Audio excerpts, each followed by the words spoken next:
This is Democracy Now!, the Quarantine Report. I'm Amy Goodman with Juan Gonzalez. A coalition of students and professors are celebrating after Rutgers University, the largest state university system in New Jersey, voted Tuesday to begin to divest from fossil fuels.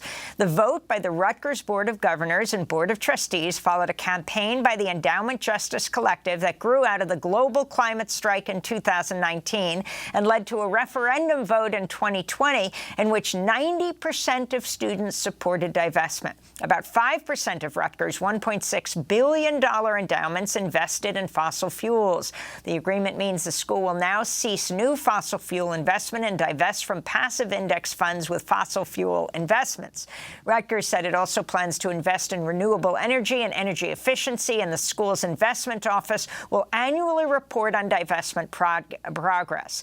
Rutgers University professor Naomi Klein tweeted in response to the news, quote, "I love teaching at Rutgers University, and now I'm extra proud to be part of this amazing community. After years of student and faculty activism, Rutgers is finally divesting from fossil fuels," she said. Rutgers' announcement comes shortly after the University of Southern California promised in February to divest from fossil fuels. For more, we go to Bill McKibben, author, educator, environmentalist, and co-founder of 350.org. His latest book, Falter: Has the Human Game Begun to Play Itself Out? His latest climate newsletter for The New Yorker's titled "The Shift to Renewable Energy Can Give More Power to the People." Bill, you called the Rutgers news a big, big deal. Lay out why. Well, first of all, congratulations to your co-host, Mr. Gonzalez, the, I believe, Hefner Professor of Communications at the newly divested Rutgers University. It is a big deal because, look, this is one of the oldest universities in the country, one of the 9, I think, universities founded before the revolution. It has a huge history. This is where Paul Robeson, of all people, went to school. And it's the most important university in one of the biggest states in America. It's one more sign of just how much the zeitgeist has shifted. We're now at the point that this divestment campaign, which Naomi and I kind of helped launch 10 years ago this year, has become the biggest anti-corporate campaign of its kind in history. We're at about $15 trillion now in endowments and portfolios that have divested from fossil fuel.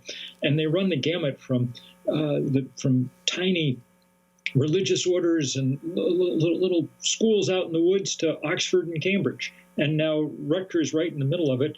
Particularly significant, I think, because, of course, Standard Oil of New Jersey was one of the first big global players in the fossil fuel business, and it's very good to see this signal being sent. Hopefully, it's a signal that will be heard, among other things, in the office of New Jersey Governor Murphy, because New Jersey should be getting set to follow New York State and divesting its massive employee pension fund from fossil fuel.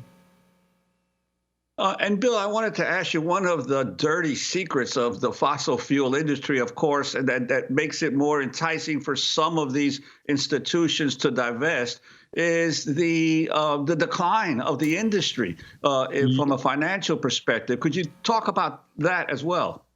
When we started this divestment campaign, Exxon was still the biggest company in the world. One, it's not even the biggest energy company in the world anymore. It was passed in market capitalization last autumn by a renewable energy company based out of Florida. So there are big changes underfoot. That does not mean that the power of the oil industry has gone away. They continue to do everything they can to slow down and delay progress. They know, I think, at this point, that the future is going to be built on sun and wind and renewable energy. But their desire is to drag out that transition as long as possible to maintain their business model for another couple of decades, even though the scientists are very clear that if we let that happen, we will break the planet's climate system. We had a new study yesterday showing that essentially the tropical parts of the world will be largely uninhabitable if we're unable to keep temperature increase to something like 1.5 degrees Celsius. And the Intergovernmental Panel on Climate Change has told us that to meet that target, we need to cut emissions in half by 2030. So our work is cut out for us. We've seen finally some beginnings from Washington in the last few weeks, and thank heaven for it. But we need an extraordinary amount of work over the next decade.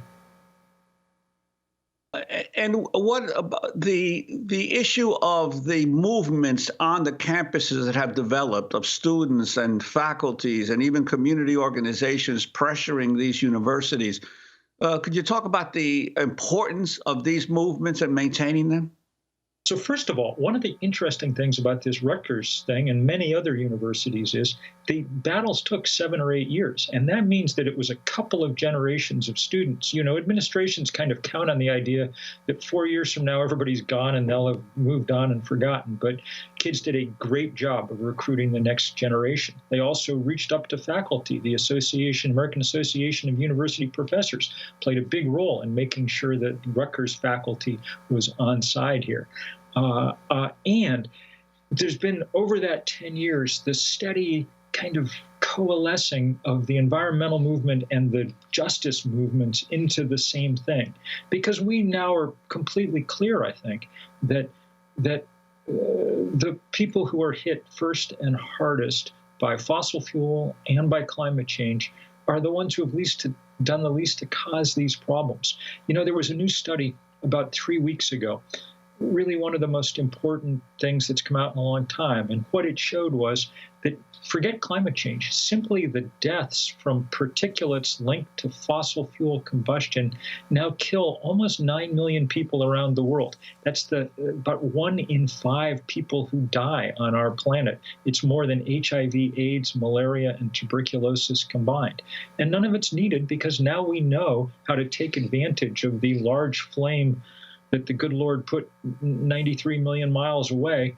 We know how to use that in order to generate the power that we need. So that's what we should be doing. Very quickly, Bill McKibben, Deb Haaland is about to be voted on by the full Senate. She would become the first Native American cabinet member in history, also very significant on the issue of fossil fuels. Your final thoughts? Well, Deb Haaland is a great hero. It'll be wonderful to have her in that job because she comes from New Mexico, so she understands the importance of oil and gas revenues and the need to replace them as we move forward in this transition. But just the symbolism of it, Amy, couldn't be better. I mean, here's a descendant, a first Native American cabinet member, and she'll have control over 1/5 of the acreage across the country that was taken from her people over these last hundreds of years. It's a signal moment, one of many signal moments in this new administration.